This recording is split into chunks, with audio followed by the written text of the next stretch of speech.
Hello and welcome. I'm back with another opening explorations video in the Caro-Kann. And today we'll go over the main lines of the Caro-Kann. So let's take a look here. Caro-Kann is E4, C6. And now this is an intro. So, if you're more experienced, you may learn a little bit, but this is mostly for beginners and people that are new to the Caro-Kann. So E4 is played by white, and then C6. We have the Caro-Kann. Now what does this move do? It helps fortify the D5 square to allow you to push this pawn to D5. And because black doesn't fight immediately for the center, it allows white to play d4, and that is by far the most common move. Now, there is another variation, I think it's the two knights variation, where the knights are brought out early by white.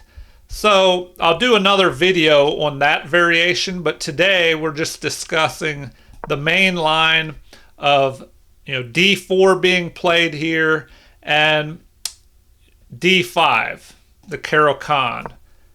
So here it looks like nowadays the most played move is e5, the advanced variation, where white grabs space in the center and kind of avoids a trade here in the middle and restricts black's position a little bit more, and maybe tries to get a build up here towards the king side, as his center pawns would be pointing in that direction. And of course you usually want to funnel your pieces in behind your pawns that have moved forward, and if they're pointing, the center pawns are pointing in that direction, you would head that way. So that's the the advanced variation. If you push your pawn to e5, which I did in another video, which you can check out.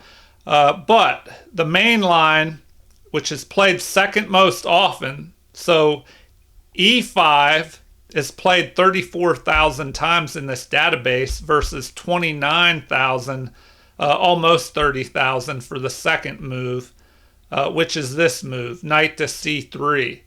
Now, the fourth move is knight to D2, the modern variation, but many times, whether the knight goes to c3 or d2, black can capture, and the knight will recapture usually and end up on e4 anyway. So let's look at this main line here.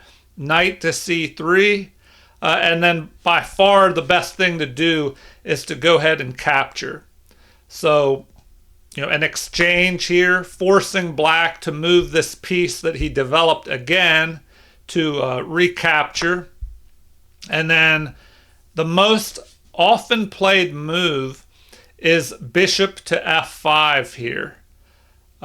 So we'll take a look at that first, and then I'll take a look at the second and third most played moves, which kind of veer a little bit off of the main line, but we'll take a look at those because you might face those in the main line if your opponent tries something different. But usually they'll play bishop to f5. So this move develops the bishop out from behind the pawn chain. Now usually, because if black pushes this e pawn to e5, of course it could be captured. So most likely this pawn is going to end up going to e6, and then that would have blocked in this light squared bad bishop. And a bad bishop, of course, is a bishop that's on the same colored squares as the central pawns and is obstructed by its own pawns. So now, what do we have going on here? The bishop is attacking the knight, and by far the most common move is to retreat the knight and at the same time counterattack this bishop.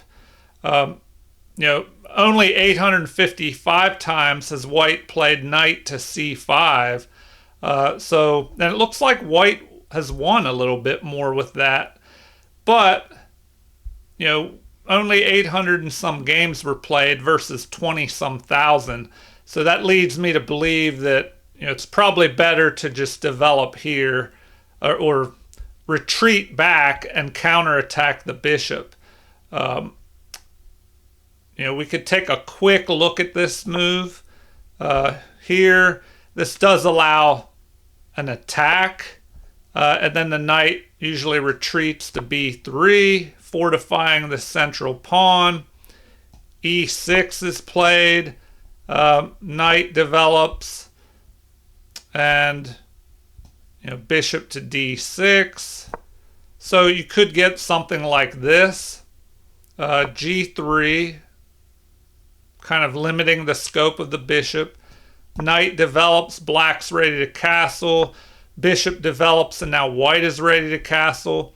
And then usually h6 is played here, keeping pieces out of this g5 square.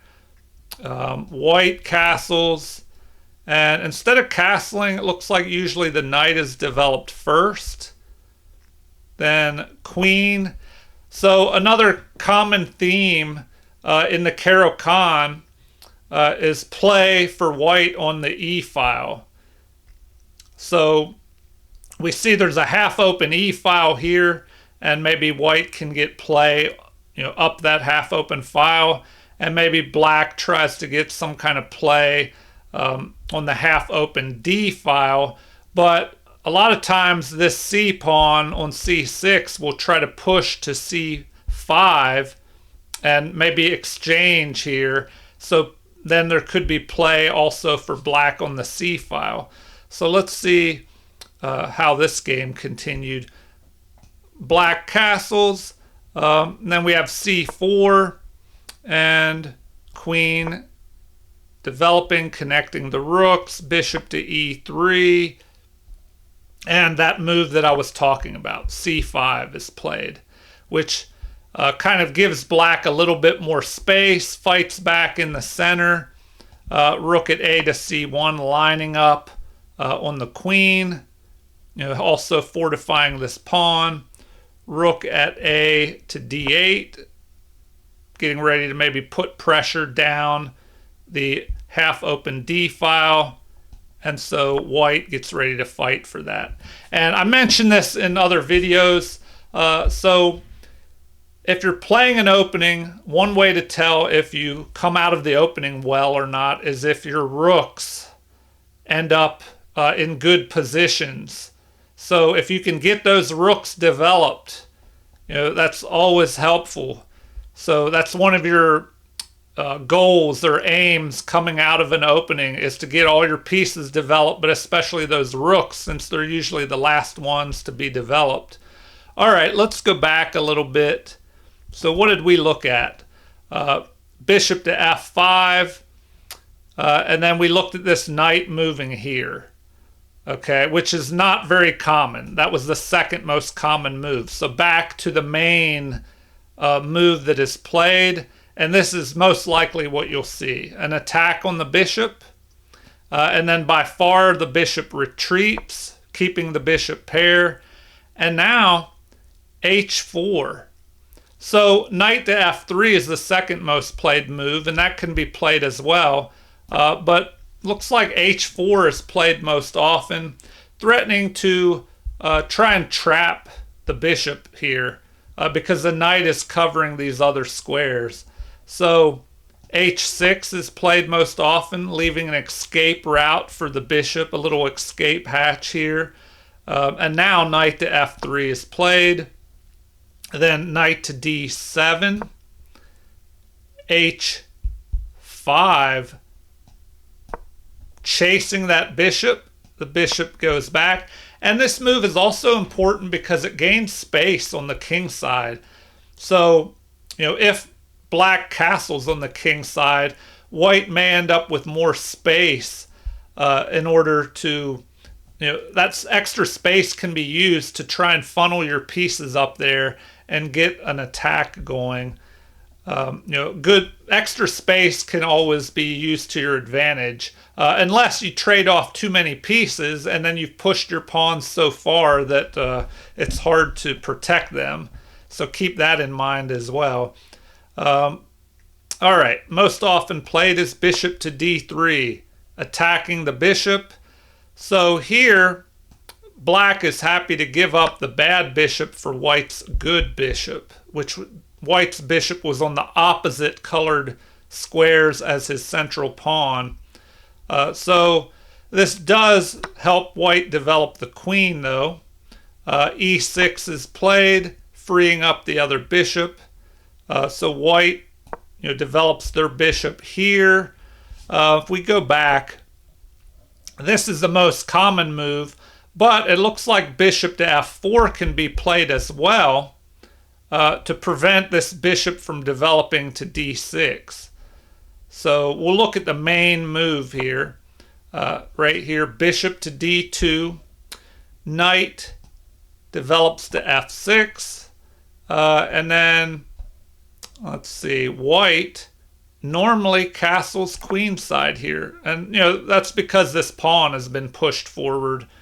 And, if black castles over here, you want to throw these other pawns up and get an attack going. So bishop to e7. Looks like bishop to d6 could be played, but then the knight, white's knight on g3 could move over to e4 and attack. That's one possibility. So most often is just bishop to e7. A little more passive move, but more defensive. Maybe indicating that we want kingside castling as well. If black maybe decided to castle queenside, perhaps the queen would move earlier here. So king to b1, getting off of the c-file, because what I mentioned before, a common theme in the Caro-Kann is for this c-pawn to eventually push forward to c5 and attack this central pawn on d4. So here we have kingside castling, and then knight to e4 by white. So capture, capture, but now the other knight comes in attacking the queen. So the queen retreats back, but does not go to the dark square where it would block the bishop, and it stays on this light square and leaves room for possibly the rook to come in behind and put pressure up the half-open e-file. So remember that rooks, they do best on open files or half-open files, where they have more room to maneuver up the board. But if you don't have that option, you could put them behind pawns that you have moved forward or would like to move forward. So queen to d5 was played next. And now we have knight to e5. Queen to e4, looking for a queen trade. Now, normally, this pawn is not captured because that would just open a line up right towards your king. So black doesn't want to do that. Exchanging off the queens. So we have capture, knight captures, and bishop under attack. So retreat and protect the pawn. Rook at f to d8 on the half-open file. f3 chases the knight. And now normally we would have knight to f6. Just keeping an eye on this pawn. And then the game continues on with most commonly played is bishop to f2. Now the rooks are connected again. And let's see, rook at a to c8. Perhaps with the idea of getting ready to push that c-pawn, as I mentioned before. So g4, the pawns are storming forward because now a lot of the pieces have been traded off, but many times in an opposite side castling game, you'll use your pawns to storm forward because you don't have to worry about the king being behind those pawns. So if white castled kingside, maybe he wouldn't want to push his pawns up the board and create weaknesses in front of his king. So it's kind of a race. White will try and throw his pawns forward on the king side, towards his opponent. Black will try and throw the queenside pawns forward towards his opponent. All right, so now we have, let's see, b5 is played most often. So, I don't know, what does that do? Well, I guess it gets the pawn off of the colored squares that the opponent's bishop is on, so they won't come under attack later. And here c3 is usually played. But in this position, white has the bad bishop, and black has a good one. So let's see how this turns out. Usually we have knight to d5, knight to d3, perhaps wanting to keep the knight out of f4, maybe thinking about jumping forward in the future to this outpost, although that's covered by the bishop. So a5, we have the pawn storm coming, rook to the half open file, bishop moves forward, developing into the center a little bit more. King moving up, although it is on line with this rook. a4, b3, rook moves over, rook to a1 in case the pawns are traded and there's a fight for the open a file. Knight repositions, and then now we have this c5 move. So, bishop captures, getting rid of that knight on the outpost, doubling the pawns. Now the knight grabs an outpost, but it could be chased away, but perhaps at the expense of doubling pawns if you try to move here, or maybe the knight would jump forward. Let's see what happens. Instead, we have b4 first, fortifying this pawn, preventing an exchange here on the queen side of these pawns and opening of the a file. Rook to e8. White centralizes their rook. e5 is played. a3. Rook at a to d8. So we're going to have a fight in the center. Rook to e4. I'll play this out a little bit further just so you can see how it turned out. Tempting an exchange. The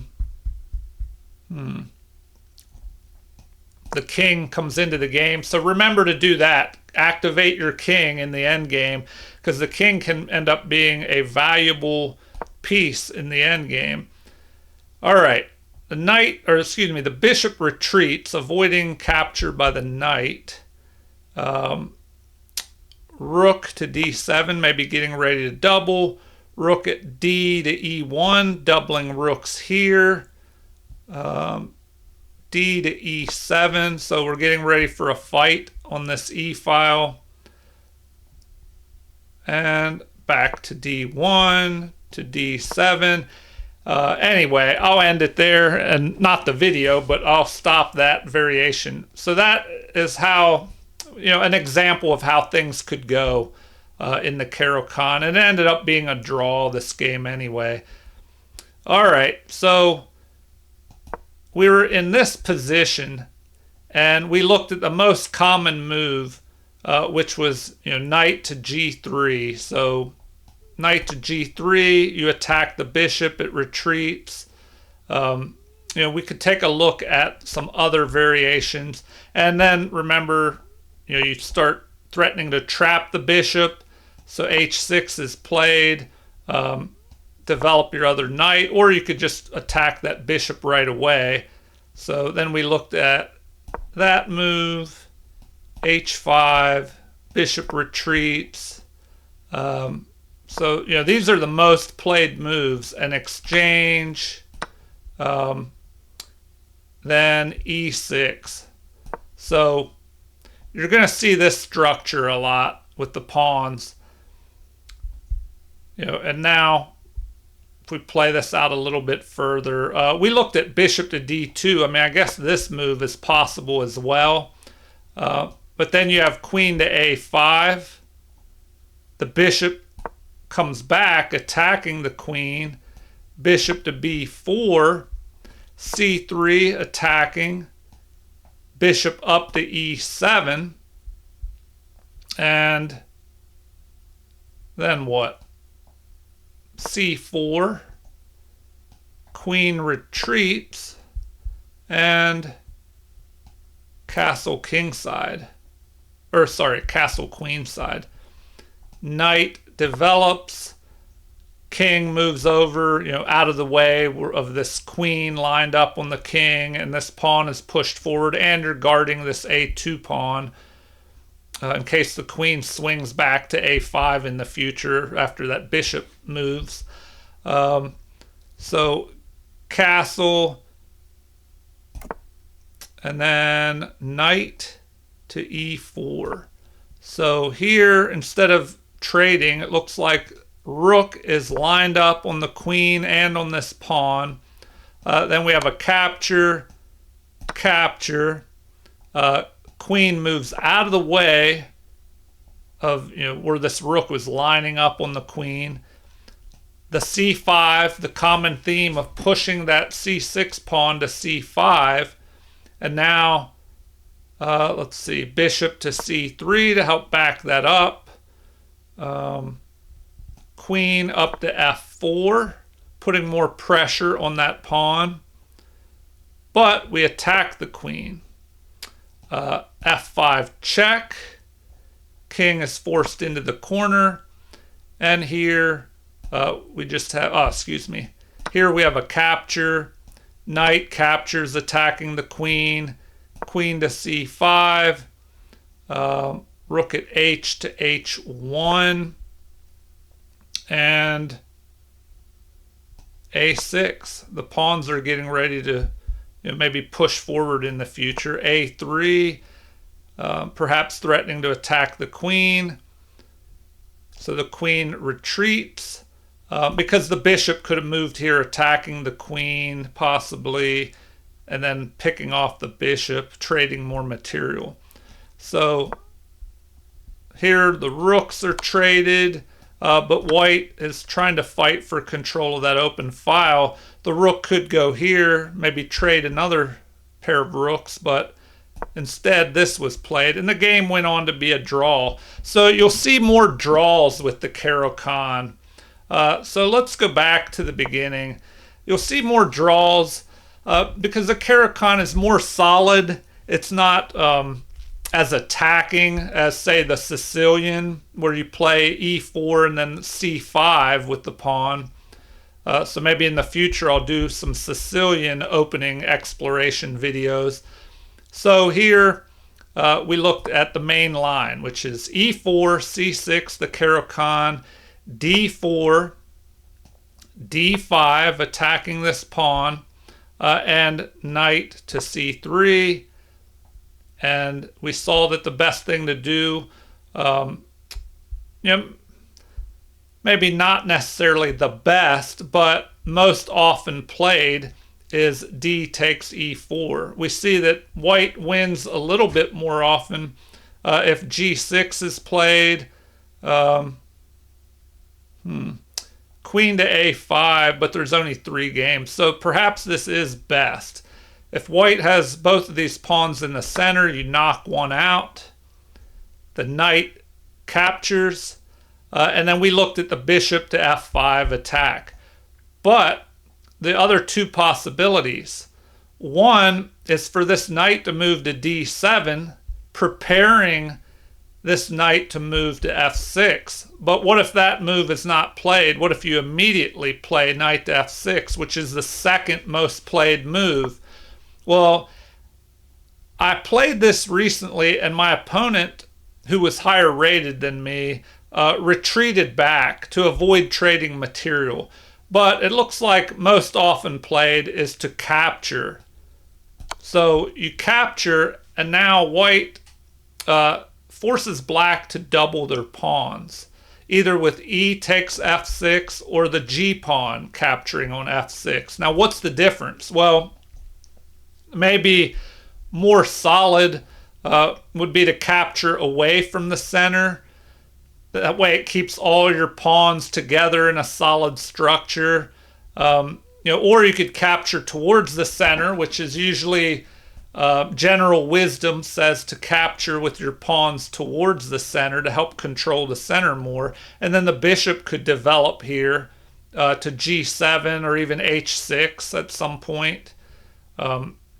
And then you could have a half open line down the G file towards white's king if they castle there. But most commonly played is this move to keep all the pawns together. So now it looks like what? C3 is played most often, fortifying this pawn in the center. Then bishop to D6, getting ready to castle. Bishop to D3.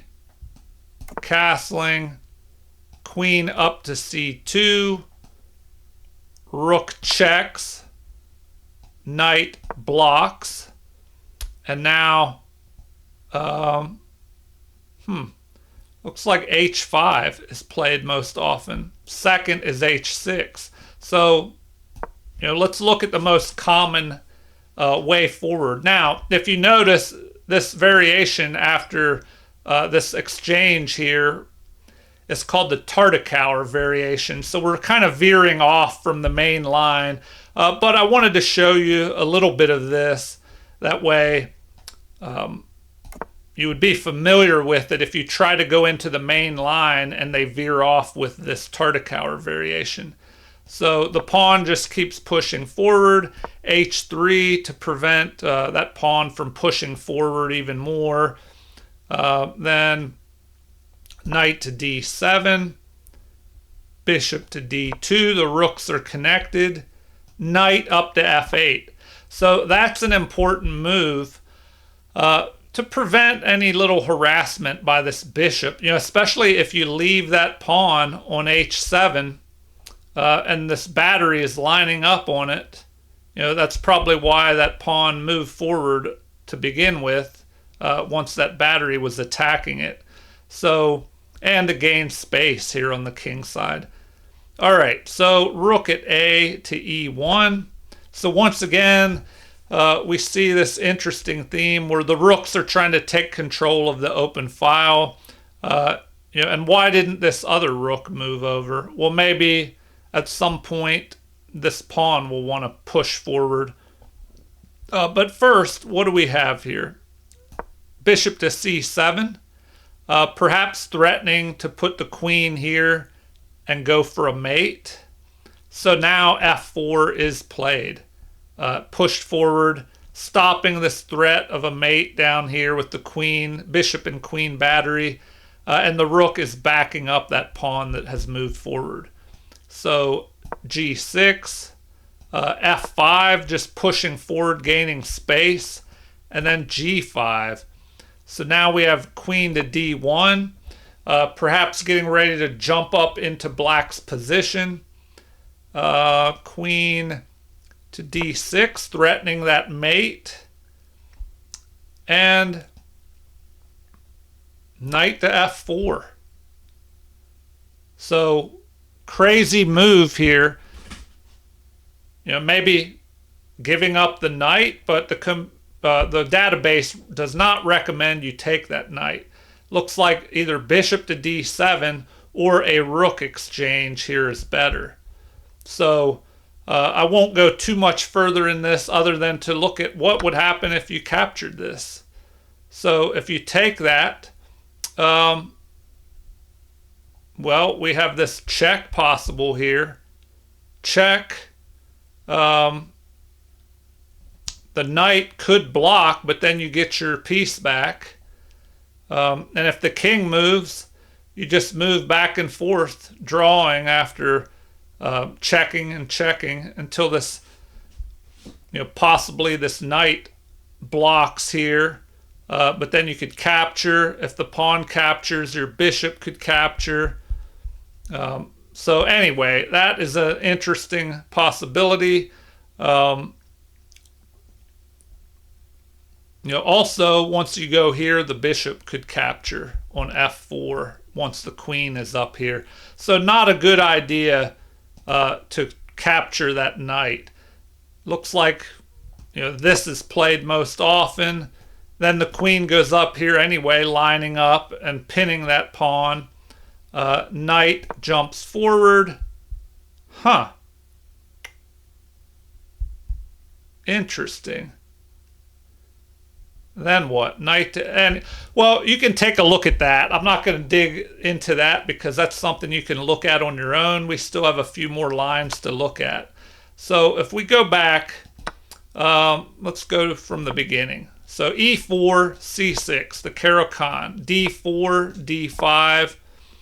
The main line is knight to c3, capture, capture. And we looked at this move, which is still the main line until we have the capture here and a recapture. So we looked at this move, the Caro-Kann variation. So now we'll look at this, which is called the Bronstein-Larsen variation, apparently. So a little different. There's this open or half open file now. So let's see how this normally plays out. c3, bishop to f5, knight to f3, most often played as e6, g3, because if the rook ends up on the half open file, now the g pawn would not be under fire as much, and it's protected. Queen to d5, and bishop to g2, queen to c4, preventing castling. Knight to h4, attacking. And you know, now we're down to just a few options. You could capture here. Looks like f4 is played a little bit more. Queen to d3, you know, maybe wanting to trade off. Then we could have that. Bishop captures. Knight captures, queen captures, queen to b3, b6, bishop to f4, e5, queen to c4, bishop to d6, preventing castling. Oh, and then b5 attacking the queen. And now capture. And instead of capturing with the knight, you know, the king just moves up. But then we have this. So another example of how things could have gone.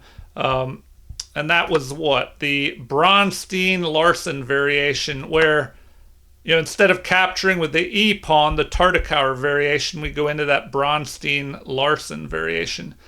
So let's see. If we go back a little bit further. So we were at this point. Capture, capture. The main line is bishop to f5 usually. But this could be played. Knight to d7. And now apparently this is the Karpov variation, which prepares this knight to f6 by playing this first. So most often played is the knight up to f3, knight to f6. Now you can capture the other knight, recaptures, bishop to c4, bishop to f5, white castles. So this is another option that you may see. c3, fortifying. And, you know, a lot of these moves are similar in the different variations of the Caro-Kann. So white taking, you know, trying to take control of the half open file, castling. You know, they get their pieces developed, an attack here, retreat. Now knight to e4, attacking this, so trade of the bishops. And then after the queen is developed, the rooks are connected. Then we have this move putting pressure on the knight. The knight retreats, guarding the bishop. And it looks like just a lot of pieces are being traded down. And that's as far as it goes, apparently. Probably a little more drawish, but there's still ways to go in the game with both rooks, the queen, and a knight on the board. So knights in the end game can be a little less drawish because the knights are tricky. You never know what could happen with those knights. All right, let's see if we missed anything. I don't want to dig too crazy into these lines since this is just an introduction. If you enjoy this video, please like and subscribe if you haven't already, and feel free to leave comments if there's something you want to see in the future. All right, as a recap, let's go back to the beginning here. The Caro-Kann, e4, c6, d4, d5, and the main line is just to protect the pawn here. So normally it's captured, and then you recapture, and bishop to f5 is the main line. So that's what you're most likely to see, is the bishop to f5 move. So we'll go over that one more time just to kind of drill it into your memory a little bit. So here, it looks like even queen to f3 is possible, but that's only played 179 times versus 20,000. So the queen could move over attacking, and then the knight is protected. But let's just look at what is normally played. Attack on the bishop, bishop retreats, and then this theme of pushing forward. Now, you could just play this first. That gives black time to develop here. Now you push that pawn. They leave an escape hatch for their bishop. You just keep attacking and they retreat. And then we go back pretty much to the main line. The second most played is bishop to c4, but here you get rid of that bishop aiming down through the center and helping fortify the king side. So after a capture, it does help you develop your queen. And then let's see, here either knight to f6 or e6, but they might transpose into one another. And now bishop to d2 is played most often. Now the knight comes forward, castling to the the queen side, because the king side we've pushed this pawn, and we want to attack if they go up there. Now looks like bishop to e7 is played most often. King moves over in case there's play in the future on this c file, and you help protect this a2 pawn, in case the queen decides to come down here at some point if the bishop's not there to guard that. So here we have castling. Now we could look at, I don't know, maybe something like this. And then what do they recommend? c4. Apparently it's not good to castle over here to the queen side. So let me go back. There are options where black does sometimes castle to the queen side. So let's go back a little bit here. White castles. Looks like queen to c7. Sometimes you'll see that move, and that could mean they want to castle queen side. So then we have what? Knight. Oh, that's the wrong one. Knight to e4. Yes, and then this queen side castling. So that's something to be aware of. Sometimes you'll see queen side castling. And then what? G3. I guess that might allow this possibility of moving your bishop up here and attacking the queen. Let's see how it plays out. Knight takes, queen takes, bishop to d6, c4. So there's that c4 theme again, and c5, d5. Knight attacks the queen, queen down to c2, capture, capture. And instead of capturing here, because there could be a discovered attack, possible on that knight, grabbing the open file. So bishop to c3. Now that pawn is protected. Queen over to d7. Capture. Capture, doubling the pawns. Knight to h4. Rook to e5, covering this knight from jumping up here and attacking the bishop. F4 driving it away, but the pawn is snatched. Queen to e2 attacking. Huh. Really? So that is captured. Let's see how that works. Discovered attack with check. Capture. Queen captures. Knight to f3, blocking the attack on the rook. And let's look at this position. Well, that's pretty crazy. So we have 3 pawns to 3, but then 3 pawns versus a knight. So, another way the Caro-Kann could play out, which looks kind of crazy, if the rook moves over here, threatening to trade off more material. Well, there you have it. That's just another interesting way the game could play out. All right, well, I will wrap it up there. Please like and subscribe, as I said, if you haven't already. And if you know anybody that likes chess, have them subscribe. I'm almost at 1,000 subscribers, so I may hit that mark, or I might have hit it already by the time I release this video. We'll see. Thank you.